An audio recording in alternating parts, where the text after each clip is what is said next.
You're looking live. Wide Right College Football Week 8 starts right now. My first panelist, he is the man from the West Coast. He covers it like no other. He's a lifetime fan of the Trojans. That's USC football, that is. Please welcome Cool Jude Santa Cruz. Jude, what's going on? Fight on, man. What's going on? Everything's going great. USC, it was an impossibility for them to lose this week. So it was a good week. All right, our next panelist, he's the beast from the East. He's the assistant to the president of the Doug Flutie fan club. His picks are so good, they're like locked down like cover 2 coverage. Please welcome to the stream, Lindsey Coyle. What's going on, Lindsey? Well, at least my picks turned out better this week than last week.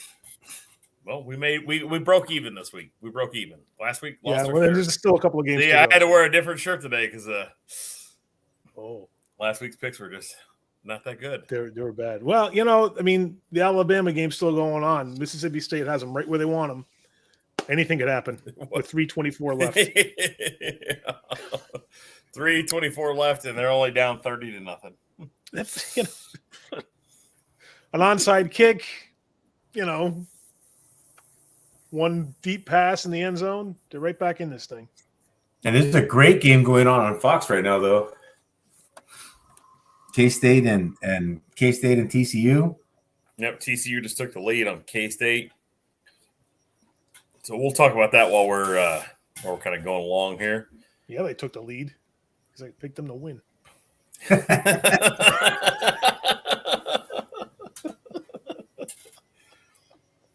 All right. We're going to run the show a little bit backwards today. So what we're going to do is we're going to cover some of the games that we don't normally talk about. We're going to go that direction. Then we'll bring on some upsets, salute the service, and maybe we'll bring Kristen on today. No Hunter today. Hunter's going to be out today. I know everybody. I see a collective tear. All right. Here we go. A big game here, Jude. You know something about this team. Fresno State takes down New Mexico 41-9. Swipe left or swipe right on that one? Oh, man. I'll swipe left. Okay. Lindsey? I don't think there's much to talk about on that one at all. That was so lopsided. I'll swipe left. All right. Next one. Southern Miss at Texas State. I'll let y'all both swipe left real quick, and then I'll talk about it. Go for it. All right. So since my son is a alumnus of Texas State University, they lost basically on a last-second play where the guy was on 4th and medium. The guy threw a touchdown in the most incredible manner. I think they lost. So Texas State, we're just going to swipe left on Texas State. Everybody collectively swipe left. All right. Arkansas State goes down to Louisiana, University of Louisiana, the Ragin' Cajuns, 38-18. Y'all just don't answer both at the same time. I mean, whatever you do. No. I'm going to swipe left. I'm just watching the highlight from the Texas State game. That was a 4th. You might as well have gone it. Look, if you're a Texas State fan right now, go and drive a nail through a board, put it in your living room, and then turn the lights off and just go walk around and see if you can find it. Because I bet you're going to find it before Texas State finds a win. that was all right, we'll rapid fire this. Jude will get first action on it. Lindsey will get second action on it. If I like it, then I'll swipe right. We're just going to shotgun through this. I'm going to read out games and scores. Y'all let me know. Florida Atlantic goes down to UTEP 24-21. Swipe left. I'll also swipe left. All right. Hawaii loses a heartbreaker to Colorado State, 17-13.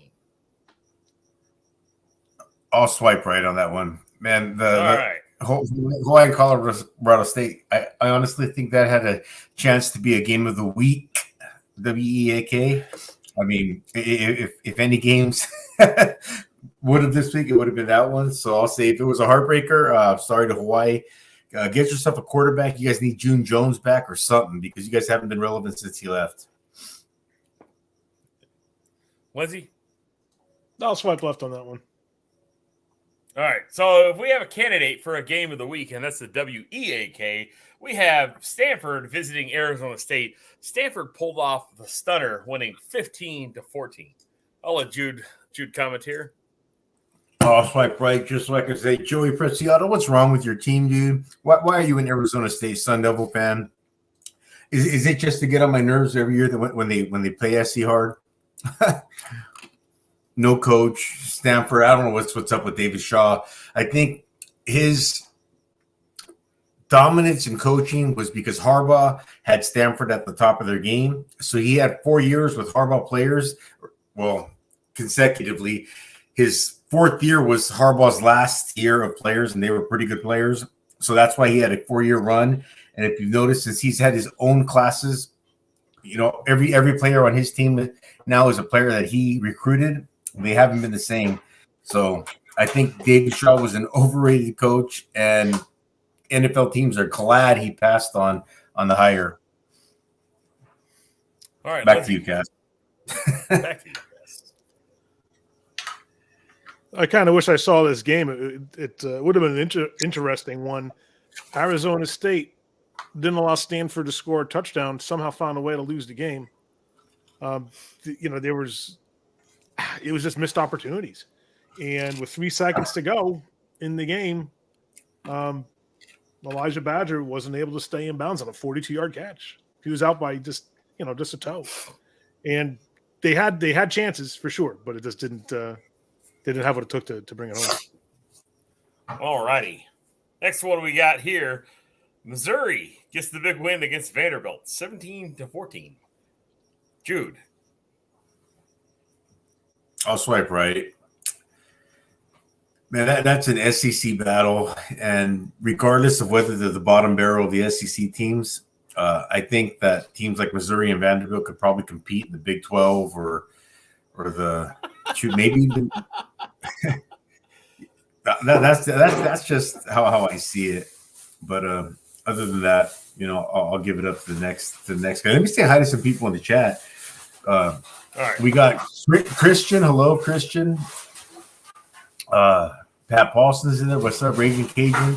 Diabolical 58. Schmitty 71. What's up, guys, man? You guys are our regulars. I really appreciate you guys being here for us. Yeah, appreciate it, guys. Thanks so much for joining us. All right, Lindsay, anything on swipe left or swipe right on Vanderbilt and Missouri? Well, congratulations to Missouri. They won their first SEC game of 2022. It was almost a disaster of a game, but sometimes those debacles are fun to watch. Although I didn't get a chance to see this one, it was a fourth down stop on Vanderbilt's last drive made the game, and it was a good one. Even though it may not have been the strongest teams ever, it might have been kind of a disaster of a game. It was one of those that it might be fun to sit back and watch it all burn down to the ground around you. There's certainly plenty to watch and take in on this one. I watched part of this game. I'm not gonna lie, it was terrible. It was god awful rotten. It was not good. All right, next one we have the University of North Texas traveling to San Antonio to take on the University of Texas at San Antonio. UTSA pulls down the win, 31-27, and ish game. Left or right, Jude? I don't know the order. If I remember the order of importance, I would have gone right, but I do not remember the order of importance on how Commander Valor. Swipe right to read, and swipe left to not read. Okay, swipe left. All right, Lindsay. I'll swipe left too. All right, good deal. Next one we have is Florida International travels to Charlotte to take on the Charlotte, whatever they are. Florida International wins 34-15. I'll answer for both Jude and Lindsay. We'll swipe left on this one. Georgia Southern travels to Virginia to take on Old Dominion, and Georgia Southern gets a win, 28-23 over ODU, a team that was ranked in the top 25. No, that wasn't ranked in the top 25. Excuse me, I was looking at the next game. Left or right on this one, Jude?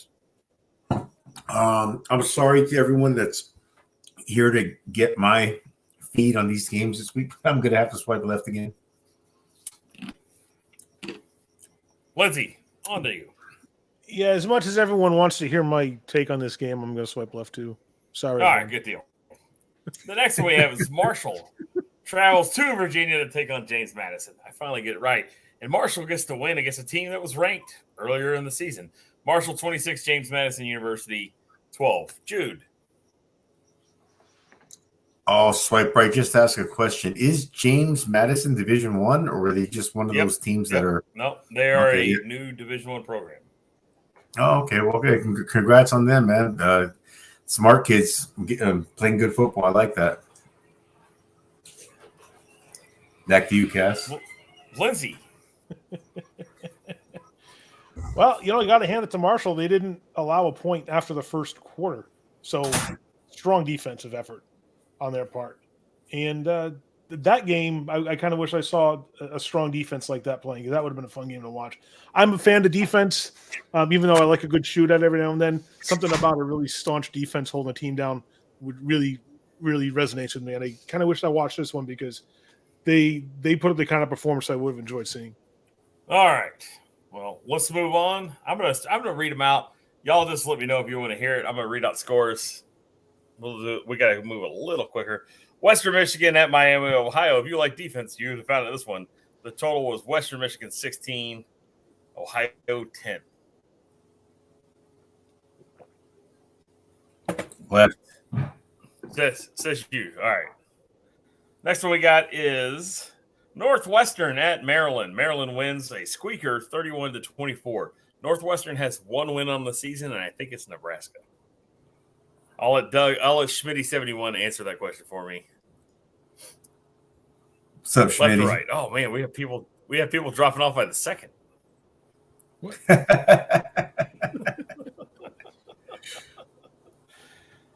Left or right?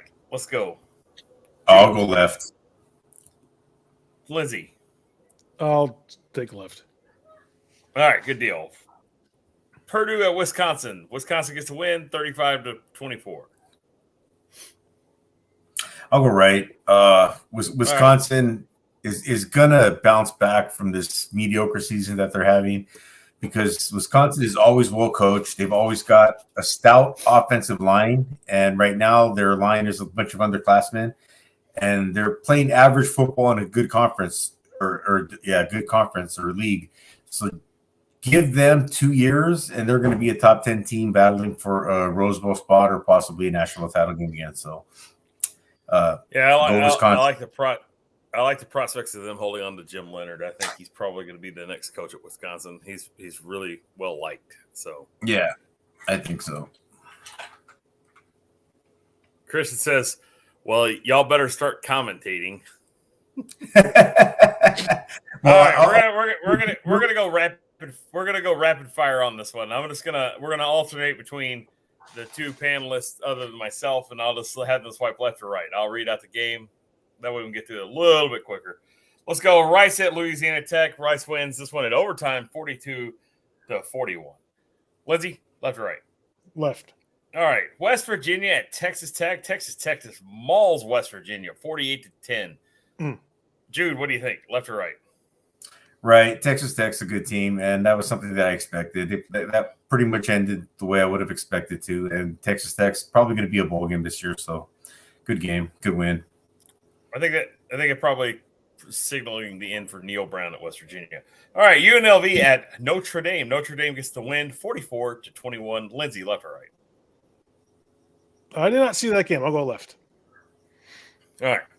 Northern Illinois at Ohio. Ohio wins 24-17 over Northern Illinois. Left or right, Jude? Left. All right. Eastern Michigan at Ball State. Eastern Michigan 20, Ball State 16. Lindsay, left or right? Left on that one. All right. Bowling Green at Central Michigan. With Bowling Green pulling down the victory 34 to Central Michigan's 18. Jude. I'm going to be honest. I'm barely going to go right on the top 25 games. Well, so my hope is on all the games that don't matter, we just give them a little love. We just kind of rifle through it. So there you go. We can. You kind of catch my drift here. Yeah. On meaningful games. Honorable mentions only. Yeah, we're just stretching out time. We just don't need to stretch it this much. All right. So who was my last victim here? Jude. All right, Lindsay. Let's go with Toledo at Buffalo. Buffalo The Bulls pull down the win 34-27. Left or right? Go team. Left. All right. Here's one I know will get swiped right. Duke at Miami with Duke pulling down the victory 45-21. Left or right, Jude? Right, because I do believe I predicted this game on Wednesday. So if we're going to have to go back and watch the footage, but I do believe I predicted Duke to upset Miami because I know they played really well last week in a tough loss to North Carolina. So good game, good prediction. Yep. Jeff Chris Garcia's Hatch just son- showed up. Hey, Chris, good to see you. Yeah, what's up, going Chris? on? All right, Lindsay. Akron at Kent State. Kent State wins 33 to Akron. 27. It's just like I predicted on Wednesday. I said Kent State all the way on this one. Back to you. Back to you, Cass. All right. Indiana at Rutgers. Jude. Rutgers wins 24 to Indiana 17. As Cass usually says, the team with the most points always wins. And the game went pretty much exactly how we thought. Back to you, Cass. All right, Lindsay. Kansas travels to Waco to take on Baylor. Baylor pulls down the victory 35-23. Yeah, good on Baylor, as everyone figured that they would win. And this is the one that I predicted after the game was over, and I was right. Well, I like your optimism. All right. So we're going to move into the top 25 here in just a second. Let's cover some games from Wednesday, Thursday, Friday. App State takes down Georgia State 42-17. Jude, left or right? Left. All right. Lindsay, Troy takes down South Alabama 10-6. If you like defense, this is your game. Left or right? That would have been the game to watch. 10-6. Holy cow! There's a baseball score. I'll swipe left. All right, good deal. Virginia goes to Georgia Tech, gets the W 16-9. Jude, left or right? Left. Good deal. Another defensive game, though. 16-9. Tulsa takes on Temple, and Tulsa gets to win 27-16. Lindsay, left or right? Left. All right, thank you. And then finally, in left or right, rapid fire, UAB goes down to Western Kentucky, the score of 20-17. And what I think Lindsay probably picked as the game of the week, and he may have been correct on that one. So, Jude, left or right on this one? I'm gonna swipe left. And that ends our rapid fire section of this deal. And we're going to move on to, let's go to something a little more fun. Let's go to the salute to the service academies. Y'all go with that? Sure. All right. So we got Navy. They went down to Houston today. We watched part of this game. I saw more second half than I did first half. And golly, Houston just looked like head and shoulders better than Navy. So what are your thoughts on that? Navy played them a lot tougher than that. I mean, Houston looked a lot better than them physically, but preparation-wise, Navy hung in there. You know, they played. I think it was when I checked the score. Like I said, I was at work, but that was one of the games that I was checking in and out of. And going off the score and off the highlights, it looked like Navy was, like you said, outmatched, but not outcoached or outplayed. They were just better athletes on Houston. They had the preparation H in order, huh? Yeah. Lindsay, you got any thoughts on Houston? Yeah, Navy gave this one up too. A lot of mental mistakes, some turnovers that really hurt them, and it was. And we'll talk about it later in some of the other games where that was the only factor that determined the difference in the game at the end. And if they could have just played a little more disciplined and held on to the ball a little bit better, it could have been a different story. All righty. The next one we have is Army takes on UL Monroe, and this was a tied ball game for a while, I think at 17, and then Army pulled away and they doubled up UL Monroe 48-24. What do you have on that one, Lindsay? I'm going to swipe left on this one. We're not in that section anymore. Oh, we're not doing that anymore? No. Let's go to Jude and come back to me. Jude, what do you think on Army versus UL Monroe? I think Army laid it on them after it was 17-17. They just put their foot down, put their dug into the dirt, played tough on defense. Their offense was efficient, and it was pretty much no stopping them after that. I think they only gave up one more touchdown, and they scored a bunch more. So Army really played a good game, man. Back to you. Back to you, Lindsay. Well, you got to hand it to Jamel Jones. He scored a career high 3 touchdowns and had the comeback win. And he started the season, remember, as a third stringer. So guys like that are fun to watch. And clearly he's got a head for the game. Clearly he's developing his talents. And it'd be fun to see how he continues to develop.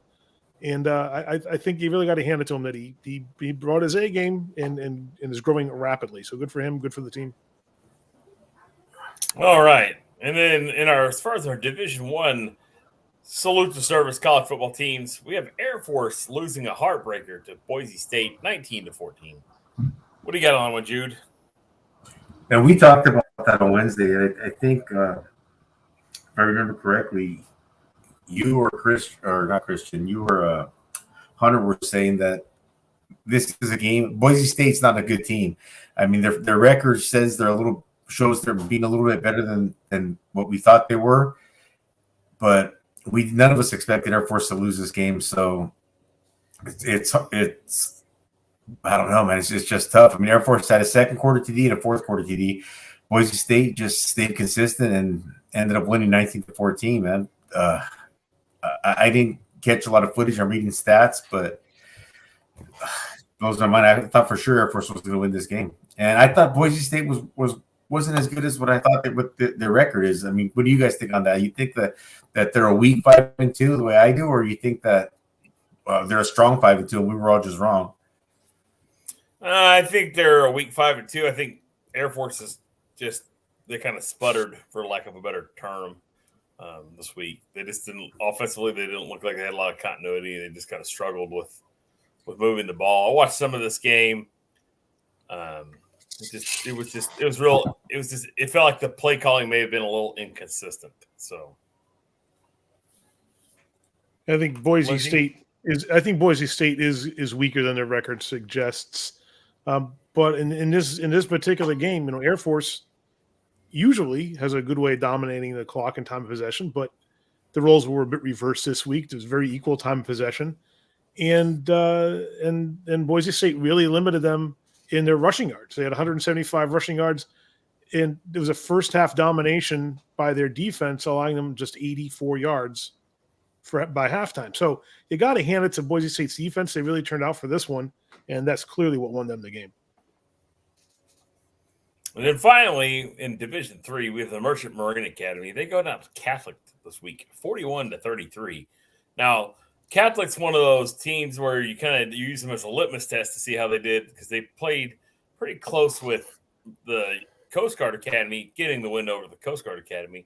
And then they really just score a ton of points versus the Merchant Marine Academy. So you're trying to use since I didn't watch this game, I'm trying to use the law of transitive properties to make a decision on how this game went. And I just think at the end of the day, we're just going to sit down and watch this Coast Guard Academy versus Merchant Marine Academy game on November 12th, and just got to enjoy the game. So I would look for probably us to have some YouTube shorts or some short live streams during the day during that game, and then we'll watch the other games. So that's my opinion on that one. Until we watch them on a regular broadcast at TV, it's going to be hard to say. So back to you guys. I'll swipe right. Father, Son, Holy Ghost. No, well, Father, Son, Holy Ghost. Today the Catholics score the most, and that's the team that usually wins. Wow. Oh man! Well, yeah. Lizzie, you got God on your side. You can't lose. Thunder in the area. I just need to know if I need to duck. All right, that's our salute to the service academies. Let's take a little time out here, and let's talk about. We'll talk about college football news after this timeout. Let's talk about the Wide Right CFB's 500-ish subscriber giveaway. So what you'll win is 2 of our Wide Right CFB shirts that do not look like this. You'll win a football signed by most of the Wide Right CFB crew. And you'll win not 1, but 2 $50 gift cards to Buffalo Wild Wings. Jude, go for it. I came up with an idea that can get it signed by all of us, and it wasn't even that hard of an idea. I'm going to go to Target, buy a football, and sign it, and then I'm just going to mail it to you. and then you and Lindsay and Sounds- Hunter can all sign it. So all four of us will sign it. We'll even get How's that Christian sound? to sign it. We'll get all. Yeah, four we of can us get to sign it. we can get Christian to sign it too.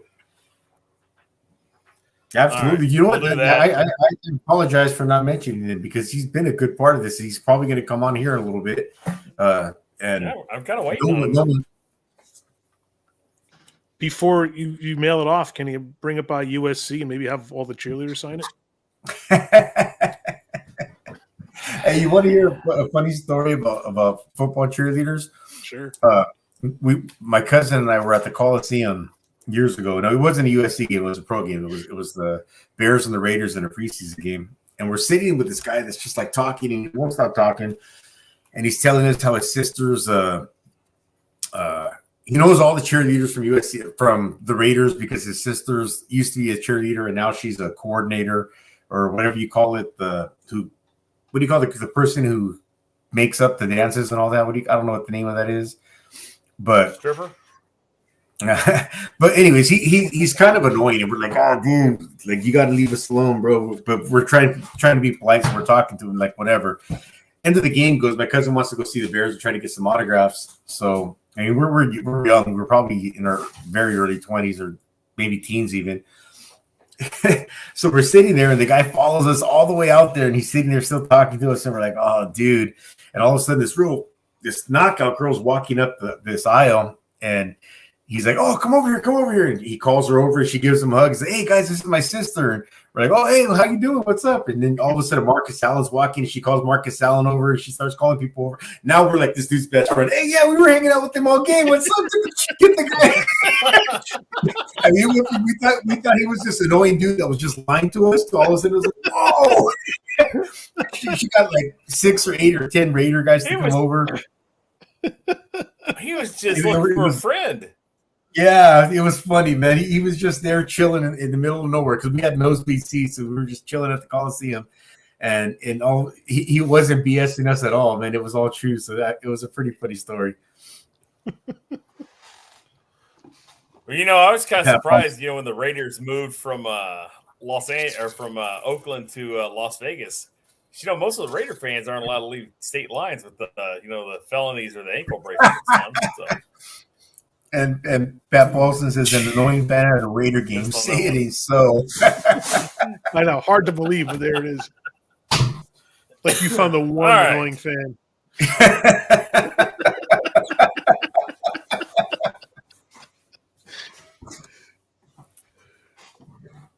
Y'all ready to hop back into action, or you want to continue on the break for a few more minutes? I'm ready. Yeah. All right, let's get into it. All right. We got 11 people watching. We got all these good folks in the chat. Go ahead and hit us up. That's actually pretty good. Let's not disappoint them. All right, guys. So collectively, we all need to raise our right hand, turn around, pat ourselves on the back. All right, let's get into some news of the week 8 in college football. And, well, we'll start off with my least favorite game of the week. Number 11, Oklahoma State survives at home versus number 20, Texas. I'm just going to keep it short and sweet on this one. I'll just say when you're playing two teams, it's really hard to win. Texas takes the L with 16 penalties. Oklahoma State wins with 0 penalties. We'll just go from there. We also have Ole Miss going down to LSU badly, 45-20.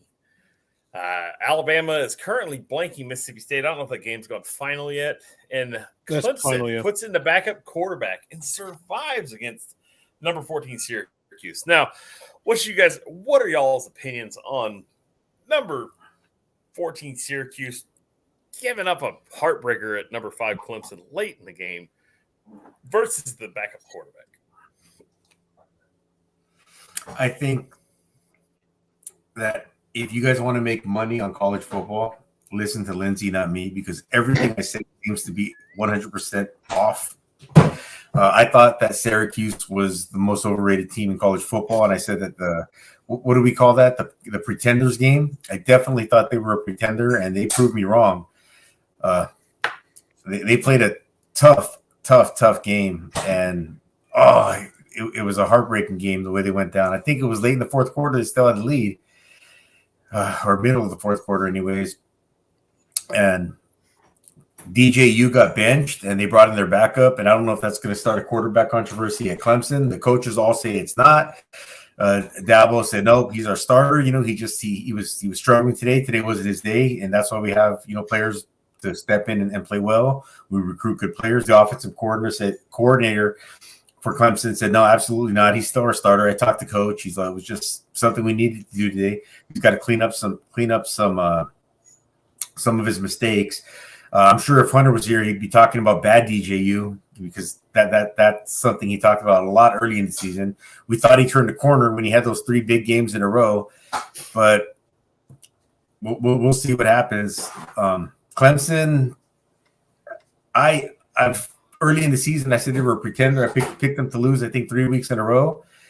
And then I said they were a contender, and I predicted them. I said that they were going to be back in the national title picture, and they're struggling and barely squeaking by with the backup quarterback. So I don't know what to think of Clemson anymore. It's going to be a hard. I wish things were just Schmitty. This sucks. I do not mean this in a bad way, but I wish every game was just easy to pick, like a Nebraska game. I wish we just knew what was going to happen. It's college football. There's so much parity now, but we'll see. Anyways, back to you, Cass. All right. Yep. Well, that's the college football news, and hopefully Doug's still here because we dropped him the viewers while you were saying it. Did the freshman QB finish for Clemson? Yes, and he is actually from Austin. He went to high school in Austin or it's not in Austin. It's outside, just outside Austin, called Westlake. I am very familiar with Cade Klubnik.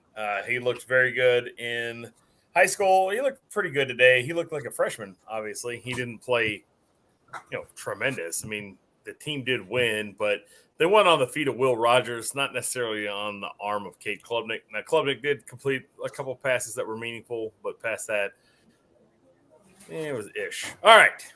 So if he we have 2 panelists coming up. Oh, my goodness. 2 more panelists coming up. Please welcome the pride of Dripping Springs, Texas, Christian Whitley. What's going on, Christian? Nothing. Not much. Hi, Christian. Right. How you doing today, man? Hope you're having a good Saturday. Enjoying your weekend off of school. I am. And then, obviously, the biggest curse to college football to ever come. He knows more about college football than even the coaches do. Please welcome Hunter. Thank you for cursing the Texas Longhorns and the Texas State Bobcats today. Congratulations. Screw yourself.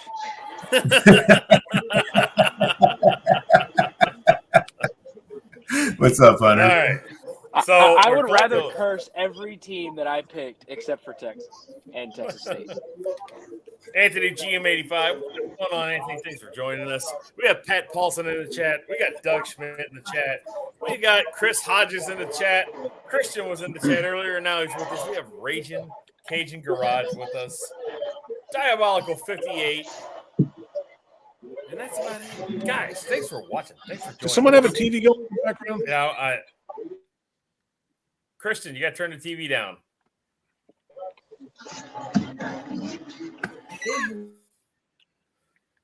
God, like he's never been on live TV before. Come on, everybody knows this. Man, oh man. All right, well, we're just going to go rapid fire. Calling into radio talk shows back in the day. We're going to go rapid fire through the top 25 here. Y'all don't all speak at one time. Let's talk about number 25, Tulane, getting a big win versus Memphis, 30-20. Let's go with Jude to start this game. Jude, what are your thoughts on this game? Tulane improves to 7-1, and they're 4-0 in their conference. Yeah, they're having a great season. They played well today. They deserve to win. We'll see if it continues, and if a small conference gets any love towards one of like the big bowl games, they're the team that's probably going to have the best shot at it. So we'll see how they do the rest of the season. Well, they're still going to have to play a conference rival likely in Cincinnati. And that brings us to number 21, Cincinnati. They're 6-1 overall, 3-0 in their conference. They took on SMU, and they really kind of survived a late charge by SMU.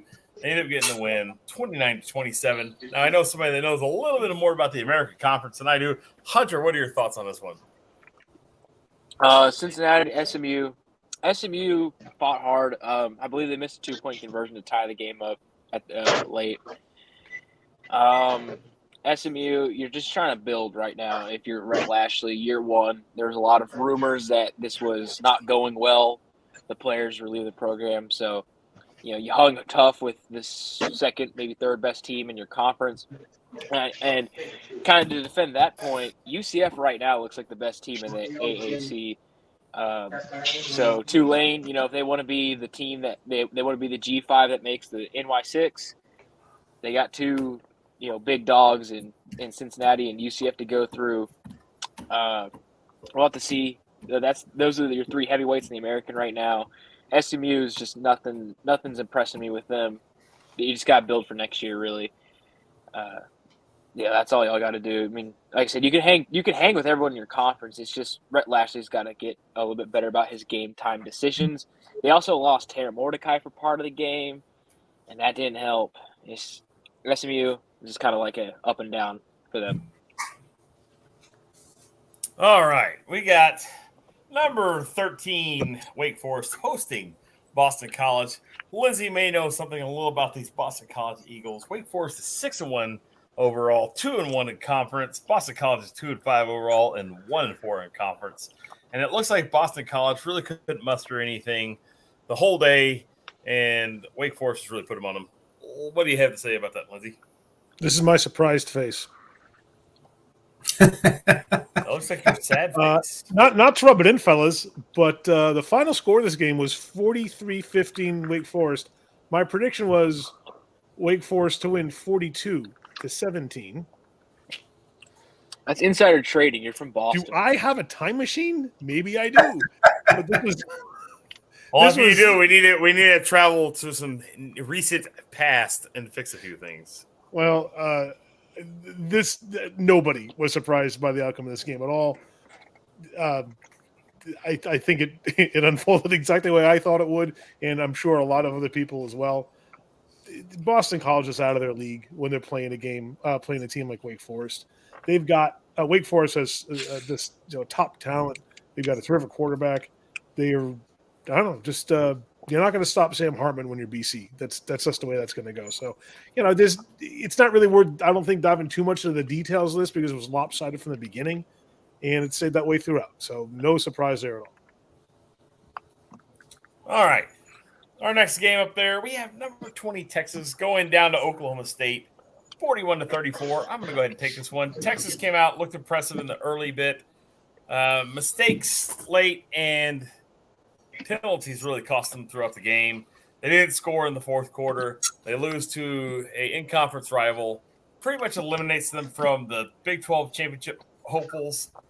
Well, it makes it harder for the Big 12 championship hopefuls, I'll say that. And it basically eliminates Bijan Robinson from any kind of dark horse Heisman talk. It was not a good day for them, but there's always next week, which is a bye week for them. So I promise you next week they will not go down. We're going to skip over the number 9 versus number 10 game for right now because that's our game of the week, and I kind of want to get everybody's thoughts on that one. We're going to talk about number 7 Ole Miss going down to LSU. What do you got on that one, Jude? You're the lane train Jackson Dart guy. What are your thoughts on that one, Jude? Absolutely. Well, I'll give credit where credit's due. Though Hunter did call this. He said that there was no way, even though both teams like to run, he said that LSU was going to run all over Ole Miss, and that's what they did. They I think doubled or a little more, almost tripled them in rushing yards. Ole Miss's running game looked good if you just looked at their starting running back because he had 100-something yards and 2 TDs, but they couldn't stop LSU. And if you can't win in the trenches, you can't win in the SEC. And that LSU exposed Ole Miss a little bit today. They came out strong like I expected them to. They were winning. They scored. I think if I'm correct, they didn't score in the second half. All their points were scored in the first half, and they looked good. But then, you wear down as LSU just pounds and pounds and pounds and pounds. It becomes hard because your defense is just on the field too long, and if you can't stop penetration on the offensive side, and they're rushing your quarterback and they're stopping you guys, it's just a tough game. So yeah, I am a big Lane Kiffin fan. I do think Ole Miss is absolutely in the right direction compared to where they were, 4 or 5 years ago.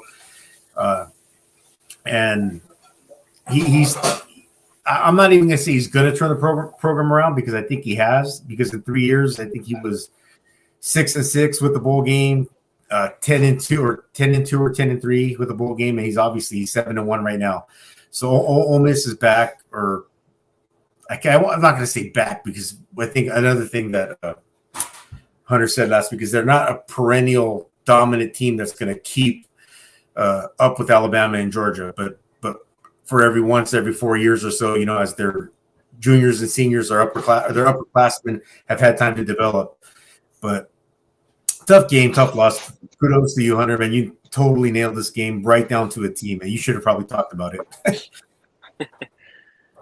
I'll give Hunter, I'll give you a little run right here, son. Go ahead. Let's know what you think. All right. We kind of watched some of it. We were watching it.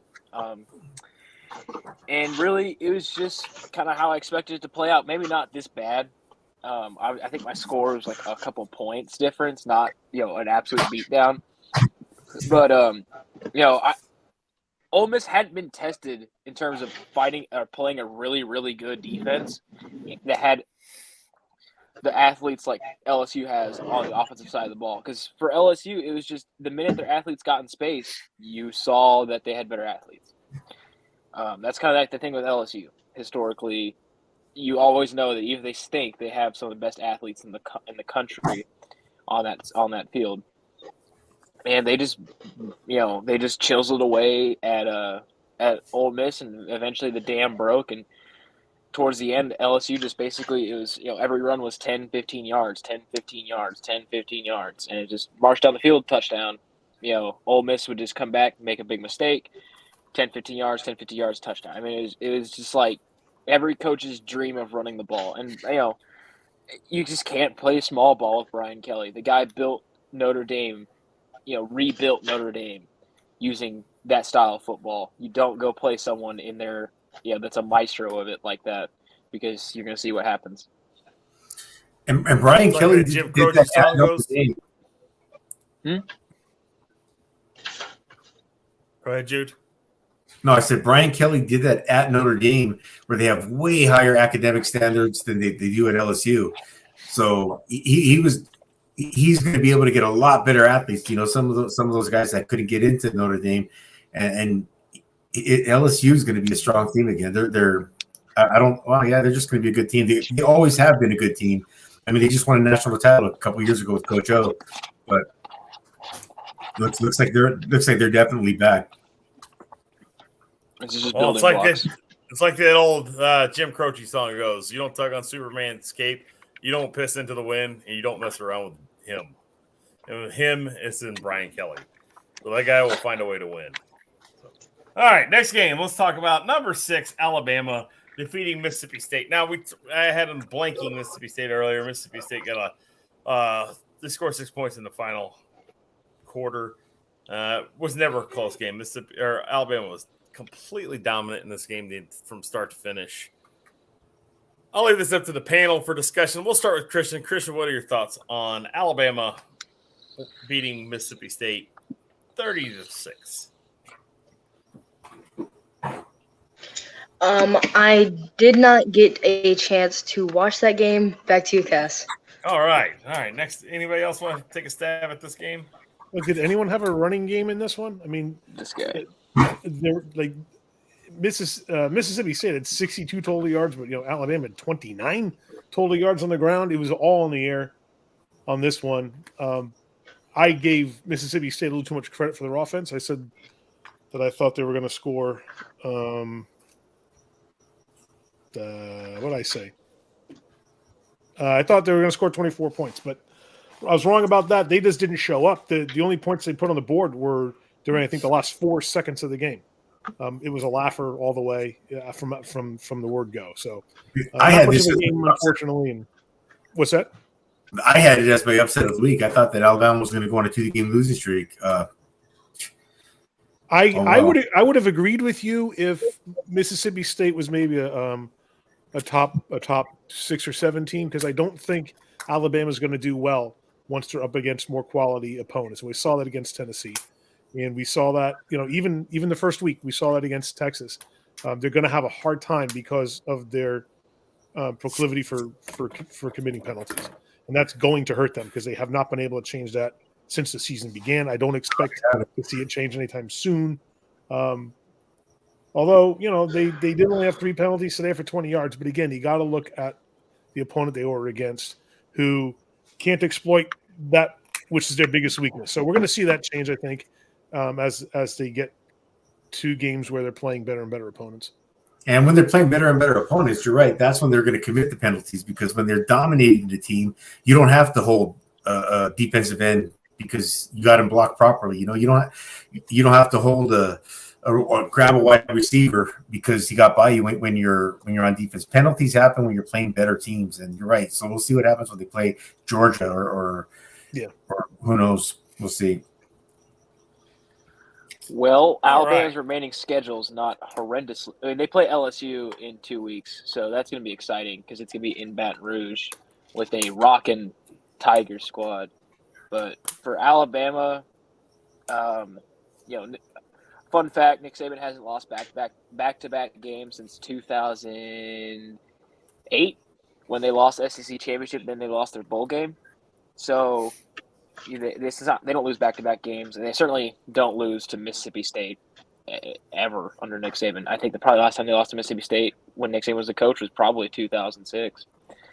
I had this one Alabama all the way.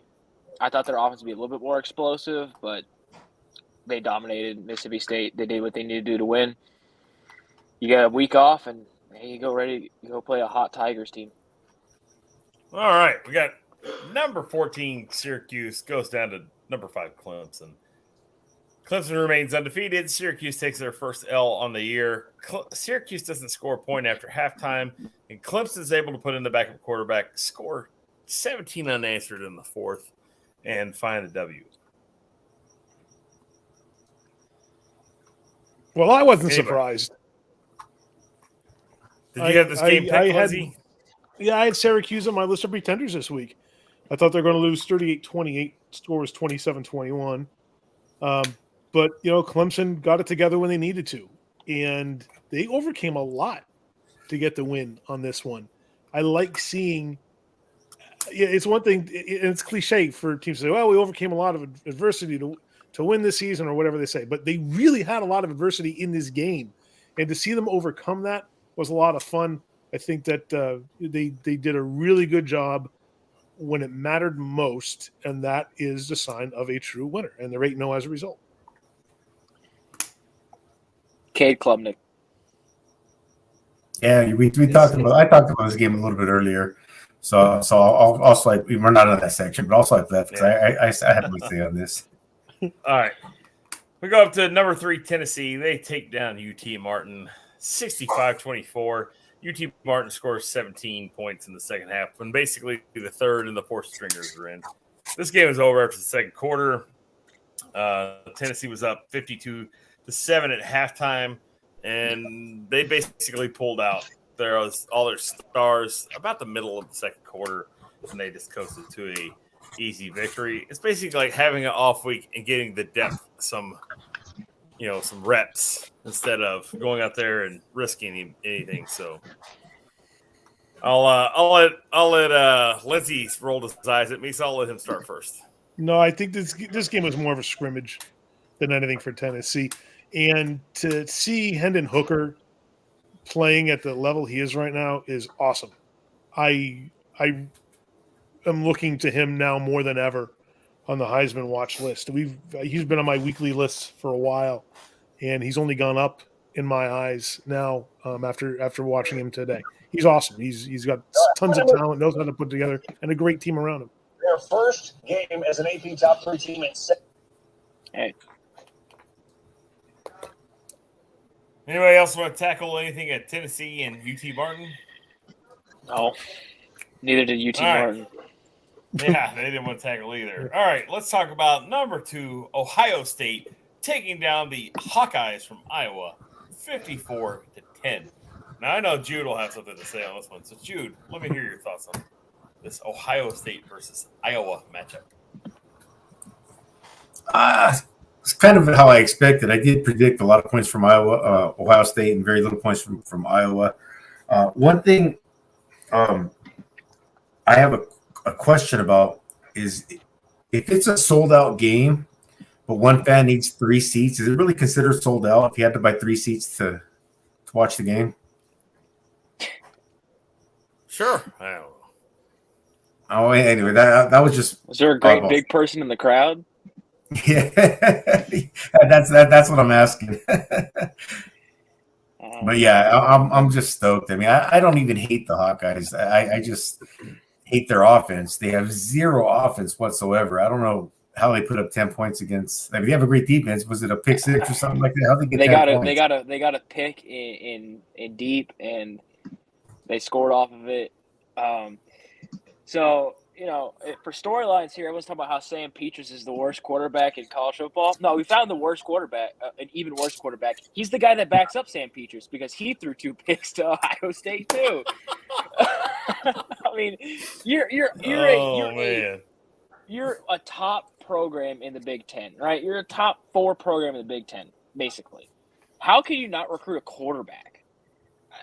I don't understand. How can you not recruit offensive players to go and, like, you could be Iowa State level offensively and combine that with Iowa's defense? I mean, he'd be better than this. I saw a post on YouTube, and it was "The dam broke," right? That was the tagline for this game. The dam broke, right? The insane Iowa defense finally got absolutely mollywopped because their offense is just so bad. The defense can only play for so long before finally the dam just breaks. Well, it's a damn shame, but it's on to another game. So let's talk about number 16 Penn State hosting Minnesota in an absolute beatdown. Penn State comes out a little slow, but then they pour it on late. They score 17 points in the second quarter, 21 in the third, and they throw in a gimme touchdown in the fourth. What do you got on that one, Lindsay? I got a dog annoying me. Hold on 1 second. I did not take this game in. I was hoping to, but it was Penn State all the way. It took them a quarter to put some points on the board, but after they did that, they just walked away with the rest of the game. I think this is one of those mismatches that, you know, you got a team in Minnesota, you know, with they're barely 500, and meanwhile Penn State's got a good, healthy winning record. I don't know that anyone's really surprised by this one. I don't know. I don't think – did any of us pick them this week? I don't think so. No, I don't think any of us picked them this week. But I did. Did you? Yeah, it was. Yeah. I mean, I picked Minnesota. I'm sorry. Oh, you did? Well, yeah, it was bold move. Yeah, they couldn't run the ball. I thought they PJ could. Fleck and Mohamed Ibrahim. Yeah, they couldn't run the ball. I thought that Minnesota, you know, that if they could do one thing, it was run the ball. And Penn State said, "Hey, you're only going to get bulldozed by one team this year." So, yeah, Penn State, good for them. They got their honor back, and now they have to get ready for a big time game against Ohio State. So, we'll see. Yeah, well, I can't wait to talk about that game. That's going to be fun this week, or when they play. Next All week. right. Before we cover Oregon and UCLA, let's the game that's currently going on, where number 8 TCU is up 38-28 on Kansas State. There's about 3 minutes left. TCU has the ball. It looks like it's the 3rd and 5 on Kansas State's 31. So TCU might be able to come away with some points here late. Now, TCU is down a majority of this game. This is not an easy game for them. They've really rode the arm and the legs of Max Duggan to claw and fight their way back into this game. And we got no Adrian Martinez right now in the game. So K-State can choke too, okay? Anybody have any thoughts on it? Christian, you got any thoughts on K-State versus TCU? Not really. Yeah, I got nothing. Back to you guys. All right. I Junior think Lindsay? I'm curious to see how TCU moves forward, because if you look at the rest of the schedule, I think they've still got West Virginia, Texas Tech, Texas. West Virginia's done. Baylor, and maybe Iowa State. I'm not sure, but they're all these teams are teams that they can beat, should beat on paper, but all these teams are teams that have had their moments. You know, a lot of them are ranked and have played well in other games, in big games. So I mean, they could run the gauntlet, or they can go 2-3 or something like that. Who knows? I'd like to see them go undefeated and see what happens with them from playoff time. I mean, Yeah, TCU. Go ahead, Hunter. I was gonna say for TCU's part, I mean, they have come from behind multiple times now this season. At this point, no lead is safe against them. But they've got West Virginia next week. West Virginia's done. I mean, they got murdered by Texas Tech. It was the worst beatdown of the day. TCU, really, I think the two biggest games left on their schedule are of course, Baylor and Texas. I'm not saying that because I'm a homer. I'm saying that because it's the two most talented teams left on their schedule. Both are winnable games. Both are losable games. So TCU, I mean, their only problem is that they don't Texas have a Tech, man, you never know what Texas Tech team you're going to get. Yeah, I mean, the good thing is they get Tech in Fort Worth, Yeah, but I'll TCU's say only that- problem is they don't have a bye week. I'm going to interrupt. And say something about the Texas Tech game. So Sonny Dykes is the son of Spike Dykes. And Spike Dykes is a legendary Texas Tech football coach. And Sonny Dykes was passed up not once but twice by Texas Tech on the head coaching job at Texas Tech. And he's going to make that game a personal game. He's going to coach the team up. And I will say this: TCU will probably throttle Texas Tech that day. It's not going to be. It's going to. I promise you that Sonny Dykes will have TCU ready to play, and they will likely beat Texas Tech by a sizable margin. That's my opinion on it. Just knowing Sonny Dykes, I do follow a lot of the coaches from the state of Texas and in the state of Texas, and just knowing what the school means to him, and the fact that he was never offered the job at Texas Tech really upset him. And he's showing it. He showed it at SMU, and he's showing it now at TCU. So that is where I'm at on that one. So I agree. All right, it's final. TCU has slayed the dragon. TCU 38, Kansas State 28. The Dragons, to Max Dugan, RG3 called him the Red Dragon. So the Red Dragon stands atop the Big 12 mountain now as truly the only unbeaten team in conference play. Well, I'm telling you, if you watch the game, the team absolutely had to. Oh, look who it is, Joey Preciado. Joey? You want a link? You want to stress Joey out? Let's send Joey a link. Joey, I'm sending you a link, dude. You better jump on just for a few minutes. Yeah. Oh, I think we'll get my phone to send the link. I'm sorry. Give me a second. All right. Well, we'll sit here. We're gonna hang in limbo here while we wait on Joey Preciado to possibly show I can up. fill air. You can fill Always air. fill it. All right, yeah. so let's go. Let's hop over. Let's do a little something different for a second before we cover number 9 UCLA versus number 10 Oregon. We're gonna go to the upset side of the Wide Right CFB program, and we're gonna talk about a few of the upsets. Now we covered Ole Miss and LSU. We haven't covered UCLA and Oregon yet, but let's talk about BYU getting absolutely throttled by Liberty. BYU lost 41-14. Oh, man. Oh man. For that, I would assume Liberty. They're a rush heavy team. Just traditionally, they run like basically what looks to me like, if you took the Notre Dame box from like 100 years ago and made it modern, they had like a double wing system going. It's pretty cool looking, and they just run the ball. Nothing special like in terms of like what truly they do. There's a lot of window dressing to running the ball.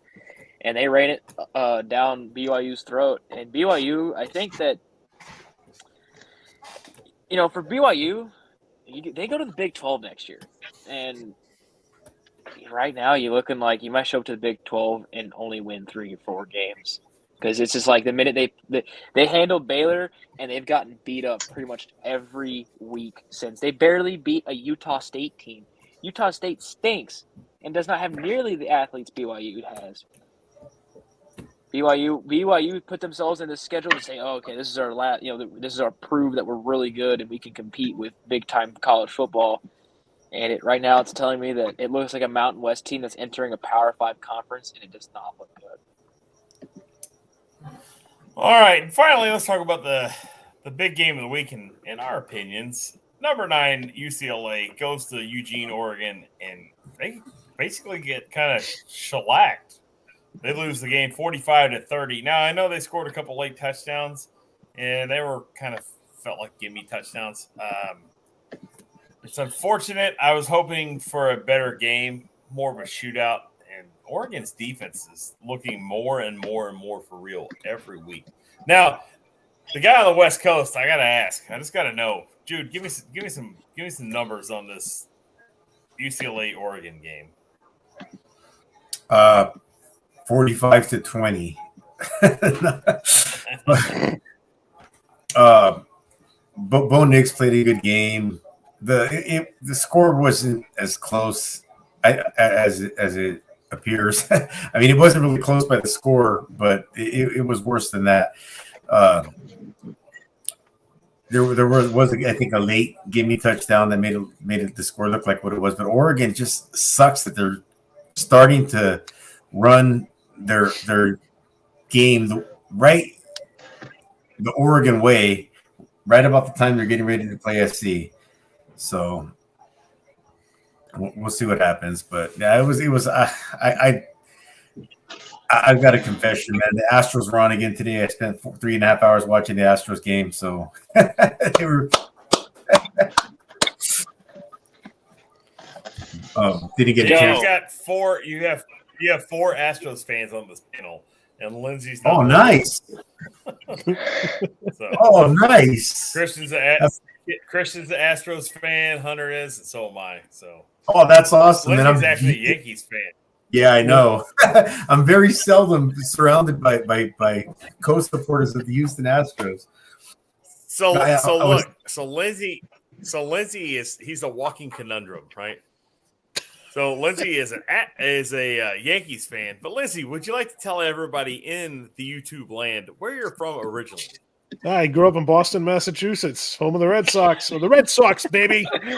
And the best rivalry in all of sports. I grew up liking the other team for some reason. I don't know how that happened, but it made me tough during my childhood. I'll say that. Your dad get liquored up at night every time the Yankees beat the Red Sox and come to beat you with a belt? No, my dad. I know your dad a little bit. Your dad's a really nice guy, so I'm just kidding. It's all in jest. No, my next door neighbor used to rid me. He was an older fellow who liked the Red Sox, and he used to rid me mercilessly. So I got a way to get eased into what it was going to be like as I got older and came up against some actual ridicule. So I was prepped for it by the kindness of my next door neighbor and my father. In a Bill Buckner jersey and had my sister throw a basketball between my legs and you miss it with a glove every time. Like, oh. I know we're talking about football, but the most disingenuous thing I've ever seen in my life was how after the Red Sox won the World Series in 03 or 04. 4. The fans said, "We forgive you, Bill Buckner." Oh, That's I know. The dumbest thing I've ever seen a fan base say. That they and that was game 6, and they had a 2-0 lead in the 8th inning in game 7. So why are they going to blame that series on Bill Buckner? Right? Everyone makes errors. That's okay. Yeah, it was a critical error, but that happens. And guess what? They had another game the following night to try to win, and they didn't do it. So you can't blame Buckner for the woes of the team. And the fact that they would forgive him however many years later after they won a World Series is the most obnoxious thing I've ever seen in my life. Makes me proud to be Yankees Joey fan. P. Where are you at? But the best thing the Yankees ever did was they had, if you remember how they beat the Red Sox in the LCS after Grady Little left Martinez in too long on the mound and he coughed up the game. The Yankees fans had a Grady Little appreciation night.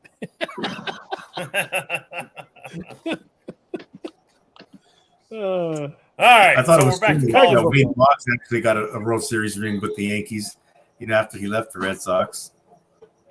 Back to college football. So we covered a UCLA game versus Oregon. We've had a pretty big stream today. We didn't really cover Joey, it. I mean, we just mentioned it. Well, Oregon really beat up UCLA. I haven't seen UCLA manhandle like this the whole season. They really maybe kind of questioned my pick. I was kind of disappointed with my pick. I really thought the DTR would be a lot better than what he was. He looked just very pedestrian today. Just not a great game. And he really didn't feel like the true leader of the team when he was playing. Now, on the other hand, I felt like Bo Nix and the Oregon defense played outstanding. Oregon defense was rough. I mean, they were rough and tumble. They really pushed around UCLA. I thought UCLA's ability to run and throw the ball would give them a decided advantage, or at least keep them in a shootout game. But in the end, Oregon's defense was just too much. They just really, really, really pushed UCLA around. UCLA got some gimme touchdowns at the end. But you take 14 points off the score, and that's really what you're looking at from UCLA when they were playing Oregon. Yeah. And Dan Lanning's a young, fiery guy, and my only hope is that he knows when to turn the fire on and when to turn it off, because you don't want to be like Bo Pelini and burn too white hot with your team to where you start burning them instead of motivating Just them. don't punch your players in front of admins, and you won't get fired. So, all right. I think it pretty much covers the day, guys. Anybody got anything else? I talk a little bit about the Texas A&M South Carolina game because that was part of my picks. So I figured I'd probably circle back to that in case anybody was keeping receipts. All right, Jen Psaki. Terrible day. Let's see what you say. What? You circle back with Jen Psaki. It's a figure of speech more than just that individual. All right, let's circle back anyway. to So, jokes anyway, neither were years passes. With Texas A&M, they're top. This is I saw multiple places saying this is where A&M's offense has to look its best, right? You come off that game against Alabama, you go into the bye week. Your offense seemed to have found something in that game, right? It looked like it started to move. There was something there, some tweaks, and you maybe score and win that game. And you come out and you look flat, and the offense looks bad against South Carolina, a team that you are more talented than, have more 5-star players in, have a coach with a national championship. The other team doesn't, and you come out and both your quarterbacks, Haynes King, and then your quarterback, the future Connor Wegman gets outplayed by Spencer Rattler. Your special teams looks bad. Your defense looks suspect. I mean, for Texas A&M's sake, you're gonna have a good recruiting class again.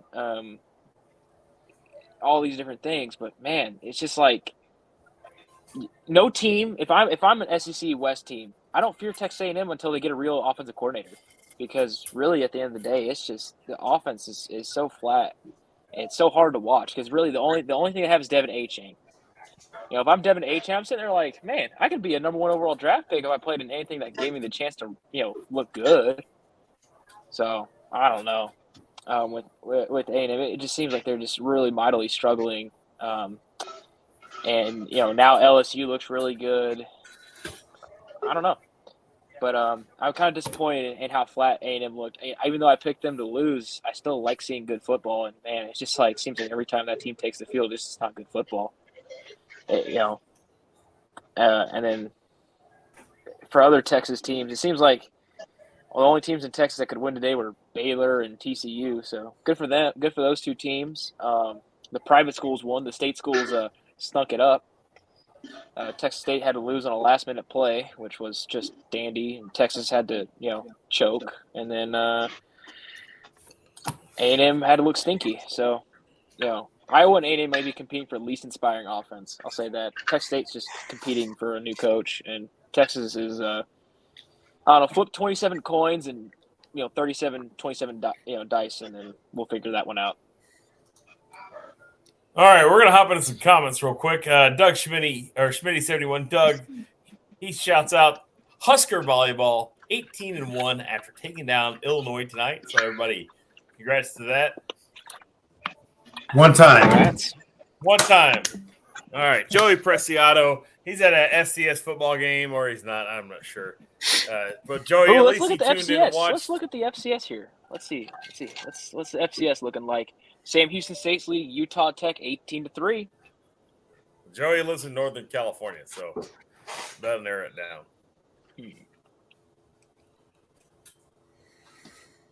Well, my So, anyways, I I'm don't start. think Oh, jumping Montana through and the Sacramento chat State and are playing.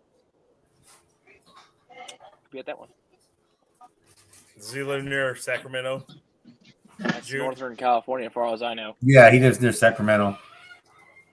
Okay. All right. They're both so I'm two gonna really start good jumping teams. through the I've chat. actually Thanking seen them everybody both here. play. Schmitty71, thanks for joining us. Power Stroke Jude, thanks for holding down the chat for us. Hunter, thanks for jumping on. I know you're tired, bud. Joey Preciado, I hope Yeah. you're having a good time at the FCS game. Tarek, thanks for jumping in. I always like it when you show up. Pat Paulson, as always. Pat Paulson knows the stuff, man. He's a great guy to have around. Chris Hodges, thanks for jumping in. Christian, I know you're quiet, but thanks for being on the program. Raging Cajun, thanks for stopping by. Diabolical 58, we really appreciate having you on tonight. And I think that wraps it up. Guys, y'all want to go ahead and say some goodbyes? Sure. All right. Thanks Christian. everyone for hanging out. Well, hold on a second. Christian, go. Oh, wait, he's not there. We'll get back to Christian in a second. All right. Hunter, since you were late to the stream, say some goodbyes. I don't know. This one hurts, but I guess in order of importance, fire Jake Spavital, run the football more, stop losing, and then I don't know if you're Navy, just beat Army. Lindsay, go.